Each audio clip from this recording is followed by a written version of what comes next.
Radio کارواں کے سامعین اور ٹی وی کارواں کے ناظرین کو طارق نسیم کا اسلام پہنچے۔ ہم نیاگرا فالز کینیڈا سے آپ سے مخاطب ہیں۔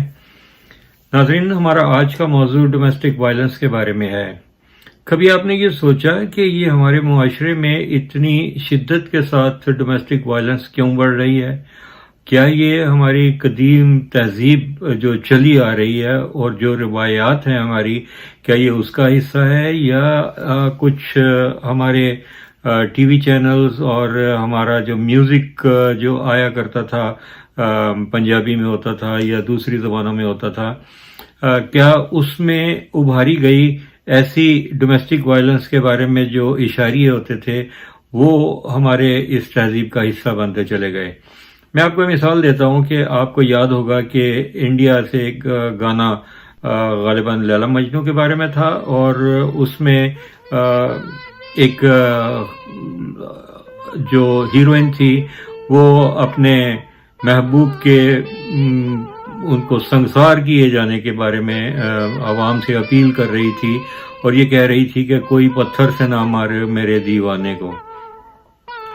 اگر تو وہ مجنو، جس کو مجنو تو پاگل کو کہا جاتا ہے، مجنون سے مجنو نکلا ہے،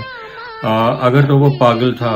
یا ہمارے معاشرے میں یہ بھی دیکھا گیا کہ ایک فلم میں ایسا بھی سین تھا، یہ پاگل ہے مارو، اور اس کو لوگ پتھر مار رہے ہیں۔ کیا یہ پاگلوں کے ساتھ ایسا سلوک کسی معزز معاشرے میں کیا جا سکتا ہے؟ لیکن آپ نے اکثر دیکھا ہوگا، میں نے خود یہ مشاہدہ کیا، میں نے دیکھا کہ کوئی پاگل ہے تو اس کو پتھر مار رہے ہیں بچے،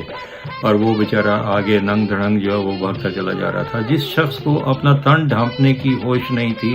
اور بچے اس کو پتھروں سے مار رہے تھے، اور کوئی محلے میں اتنے میں کسی میں جرت نہیں تھی کہ وہ بچوں کو ڈانٹ ٹپٹ کے 2 تھپڑ لگا کے ان کو منع کرتا کہ یہ کیا کر رہے،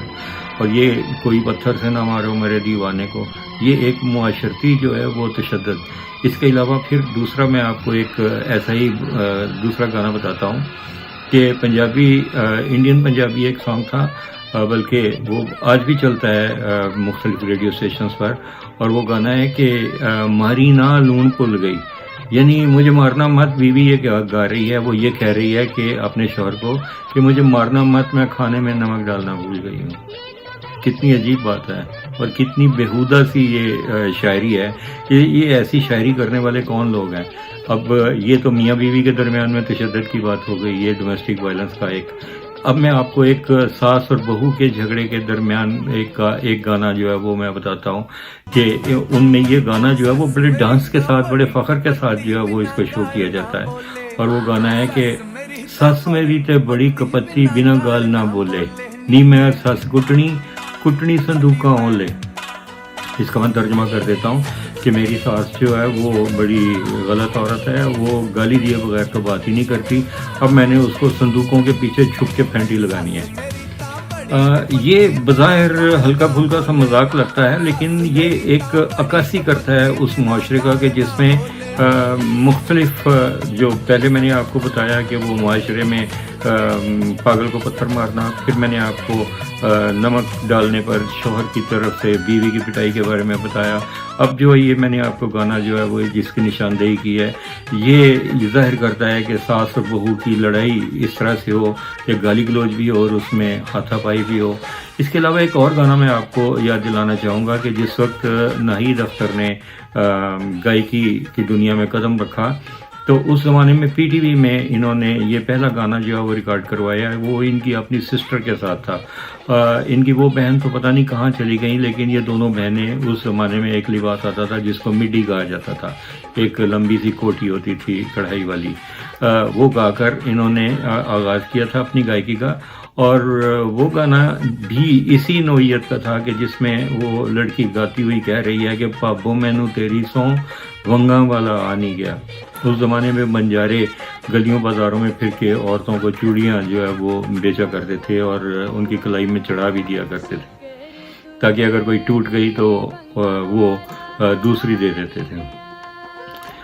اب یہاں تک ہی نہیں ہے کہ پابو مین تیری سوں ونگا والا آ نہیں گیا، یعنی بھابھی مجھے آپ کی قسم ہے کہ بازار میں گلی میں چوڑیاں والا آیا تھا، اور باہروں آیا ہسدا کھیڑدا، بھابیاں نے دتا ہی سکھا۔ وہ سب سے بڑی بھابھی کو شکایت لگا رہی ہے کہ بھائی میرا جو ہے وہ باہر سے تو ہنستا کھیلتا آیا، لیکن دوسری بھابھیوں نے اس کو سکھا دیا اور اس کو شکایت لگا دی کہ اس نے چوڑیاں لی ہیں، اندر جو بڑھیا رنگیل ڈنڈا پھڑیا چوڑیاں دا کیتا ہی صفا، یعنی اس نے رنگدار ڈنڈا پکڑا، اس کی ساری چوڑیاں بھی توڑ ڈالی اور بہن کے اوپر تشدد بھی کیا۔ اب آپ یہ سوچئے کہ کیا یہ ایسے گانے ہیں کہ جن کو اپریشیٹ کیا جانا چاہیے یا ان کا محاسبہ ہونا چاہیے، ان کو بند کروایا جانا چاہیے؟ اس بارے میں تو ہمیں سوشل میڈیا پر بھی اور میڈیا میں بھی آواز اٹھانی چاہیے کہ اس قسم کی جو آپ ایسی شاعری، ایسی لفاظی کرتے ہیں، اس کا معاشرے کے اوپر کیسا منفی اثر پڑتا ہے کہ یہ آپ تشدد کو فروغ دے رہے ہیں۔ اس کے علاوہ آپ یہ دیکھیے کہ یہ غیرت جو ہے وہ صرف عورت کے لیے یا لڑکی کے لیے جاگتی ہے۔ کبھی آپ نے یہ دیکھا کہ کسی نے باپ نے اپنے بیٹے کو اس بنا پر قتل کر دیا ہو کہ اس نے جا کے ہمسائے کی کسی بچی کے ساتھ زیادتی کی، یا وہ پکڑا گیا ہو کسی ادھر ادھر منہ ماری کرتا ہوا اور اس کا کوئی سیکس سکینڈل باہر آ گیا اور باپ نے یا بھائیوں نے مل کر اس بیٹے کو قتل کر دیا ہو؟ کبھی نہیں ہوا ایسے۔ لیکن یہ غیرت جو ہے وہ صرف لڑکیوں کے لیے، بچیوں کے لیے، بہنوں کے لیے ہی کیوں جاگتی ہے؟ ایسا ہی کیوں ہوتا ہے کہ انہی کو ہی قتل کیا جاتا ہے؟ اب آپ اس بات پر بھی اندازہ لگا لیجئے کہ یہ سلسلہ کب سے چل رہا ہے۔ غیرت کے نام پر قتل ہو رہے ہیں، اور غیرت کے نام پر قتل کو اسلامی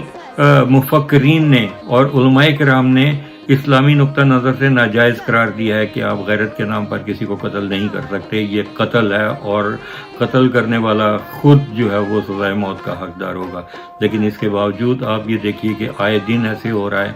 کہ فلاں جگہ پر قتل ہو گیا، فلاں جگہ پر غیرت کے نام پر قتل ہو گئے۔ اور حیرت کی بات یہ ہے کہ غیرت کے نام پر ہونے والے قتل میں عام طور پر قاتل بچ جاتے ہیں کہ جو فوری اشتعال کا بہانہ بنا کر، قانون میں ایک حکم ہے کہ یہ پلانڈ مرڈر نہیں تھا، کہ جس میں ایک قتل وہ ہوتا ہے کہ جس میں ارادہ قتل شامل ہو کہ انہوں نے پلاننگ کی تھی، اور یہاں پر یہ تاثر دے دیا جاتا ہے کہ فوری اشتعال میں آ کر جو قتل کیا جائے اس میں ارادہ قتل نہیں تھا، بلکہ غیرت کے نام پر یا جوش میں آ کر جو قتل ہو گیا اس میں اس کی بریت کا احتمال ہوتا ہے، اس کو چند سال سزا ہوئی اور وہ بچ گیا۔ ہمیں قانون سازی کرتے ہوئے ان باتوں کو بھی مد نظر رکھنا چاہیے کہ یہ قانون میں جو حکم ہے ان کا سہارا لے کر جو ہمارے معاشرے میں یہ گند پھیل رہا ہے کہ آپ تشدد کرتے ہیں، قتل کرتے ہیں، اور جو پنچایتیں لگتی ہیں کہ وہ جو بچیوں کو ونی کر دیا جاتا ہے، جو آپ مختارہ مائی کا واقعہ دیکھ لیجئے۔ میری پاکستان میں جیو کے آفس میں مختارہ مائی کے ساتھ ملاقات ہوئی، میں نے اس کو جب طویل انٹرویو کیا تو مجھے احساس ہوا کہ یہ عورت سچ بول رہی ہے اور اس کے ساتھ زیادتی ہوئی ہے۔ اس کے بعد میں نے اسے ریڈیو کارواں ٹورنٹو پر اس کا تفصیلی انٹرویو کیا، اور اس کے ساتھ کوئی ہیلپر نہیں تھا، اور وہ بالکل جس طرح سے سچے کھرے الفاظ میں اپنی وہ واردات اپنے ساتھ ہونے والی اس نے سنائی، اس سے مجھے اندازہ ہوا کہ جو اس کے ساتھ یہی ہوا کہ جو اس کا چھوٹا سا بھائی تھا 11-12 سال کا، وہ گاؤں کی کسی جو چودھری کی لڑکی تھی، ان کا یہ کہنا تھا کہ اس کے بھائی نے اس لڑکی کے ساتھ جنسی تعلق رکھا ہوا تھا، جس کا نتیجہ یہ نکلا کہ پہلے تو وہ بچی کے جو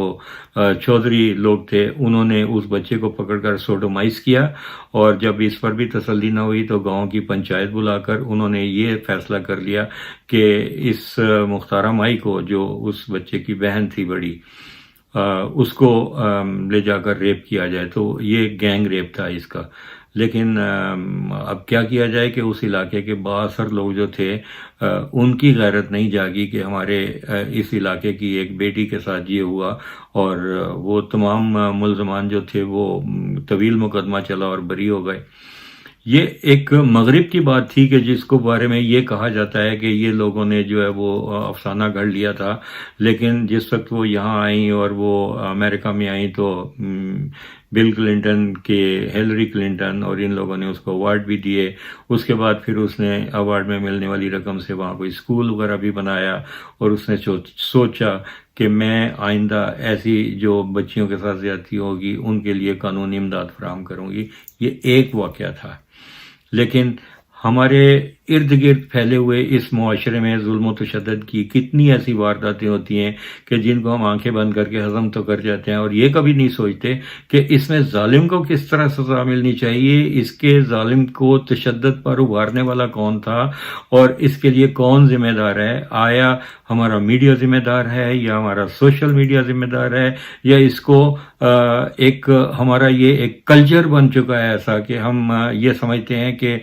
جو کچھ ہوا یہ ناجائز تعلقات تھے، جو ہوا تو وہ لڑکی کو قتل کر دیا جائے، اور لیکن لڑکا جو ہے وہ پنجابی میں ایک محاورہ ہوتا تھا کہ مرد نہاتا گھوڑا ہے، یعنی وہ تو ایک ایسا گھوڑا ہے جو بس وہ پاکیزہ ہے، لیکن جو ہے وہ عورت جو ہے وہی اپنے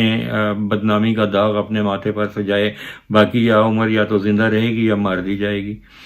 اب آپ مجھے یہ بتائیے کہ معاشرتی انصاف کہاں رہ جاتا ہے، اور یہ کہاں کی غیرت، کس طرح سے ونی ہونے والی بچیاں اور زندہ دفن کر دی جانے والی بچیاں۔ افغانستان میں تو رجم تک کی سزا دے دی گئی کہ کہ اس عورت نے زنا کیا، یہی ایران میں بھی ہوا کہ یہ اس لڑکی نے زنا کیا تھا، اس کو سنسار کر دیا جائے۔ اب آپ یہ سوچئے کہ یہ سنسار پر صرف عورت ہی کیوں، یہ باقی جو مرد ہیں اس میں یہ اکیلے تو زنا نہیں ہو سکتا،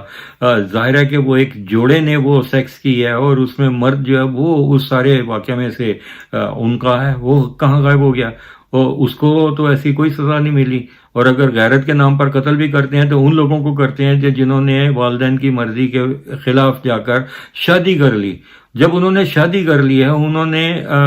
نکاح کر لیا ہے، تو اب اس کے بعد پھر آپ ان کا پیچھا چھوڑیں، ان کو اپنی زندگی گزارنے کا حق دے دیں۔ اب اس میں یہ ٹھیک ہے کہ وہ والدین یہ سمجھتے ہیں کہ ہماری بدنامی ہوئی یا یہ سب کچھ ہوا، لیکن اب وہ کڑوا گھونٹ پی کر تو اس کو جانے دیں۔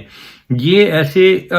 جب ہم یہ لوگ دیکھتے ہیں کہ کینیڈا یا امریکہ بھی آ گئے تو وہ اپنا بیگیج جو لے کر آتے ہیں ساتھ، اس میں یہ ساری چیزیں بھی ہیں۔ یہاں پر بھی کینیڈا میں ایسے ہوا کہ ٹورنٹو میں ایک لڑکی کو جو ہے وہ اس کے بھائیوں نے قتل کر دیا کہ اس نے الٹی سیدھی اپنی تصاویر بنا کر تو وہ سوشل میڈیا پر پوسٹ کر دی تھی، تو اس کا قتل ہو گیا۔ اسی طرح سے افغانستان سے آنے والے ایک صاحب تھے، ان کی 2 بیویاں تھیں، اور ان کی کوئی بیٹی جو ہے وہ اس قسم کا تعلق ہوا تو وہ باپ بیٹے نے مل کے لے جا کے وہ ماں بیٹی وہ سب کو لے جا کے تو وہ ایک نہر میں ڈبو دیا، بعد میں پکڑے گئے، ان کو بھی ظاہر ہے کہ سزا ملی۔ لیکن یہ معاشرہ ہے جو اس قسم کے تشدد اور یہ قتل و غارت کو قبول نہیں کرتا۔ لیکن پاکستان میں کیوں کر لیا جاتا ہے، انڈیا میں کیوں کر لیا جاتا ہے؟ کبھی آپ نے اس کے بارے میں سوچا کہ ہم اس کے بارے میں کیا کر سکتے ہیں، اور ایسا کچھ کر کے چلو کہ سدا یاد رہو، آپ اپنا اس کار خیر میں حصہ ڈالیں، آواز اٹھائیں۔ اب جب ہماری یہ ویڈیو اپلوڈ ہوگی تو آپ اس کے اوپر اپنے خیالات کا اظہار کریں، آپ اس میں کمنٹس دیں کہ اس معاشرے کو یہ ساری جو غلاظت ہے اس سے کیسے پاک کیا جا سکتا ہے۔ اور وہ گانے جن کا میں نے آپ کو ذکر کیا ہے وہ محض کوئی انجوائمنٹ نہیں ہے، یا اس کے اوپر بھنگڑا ڈانس کا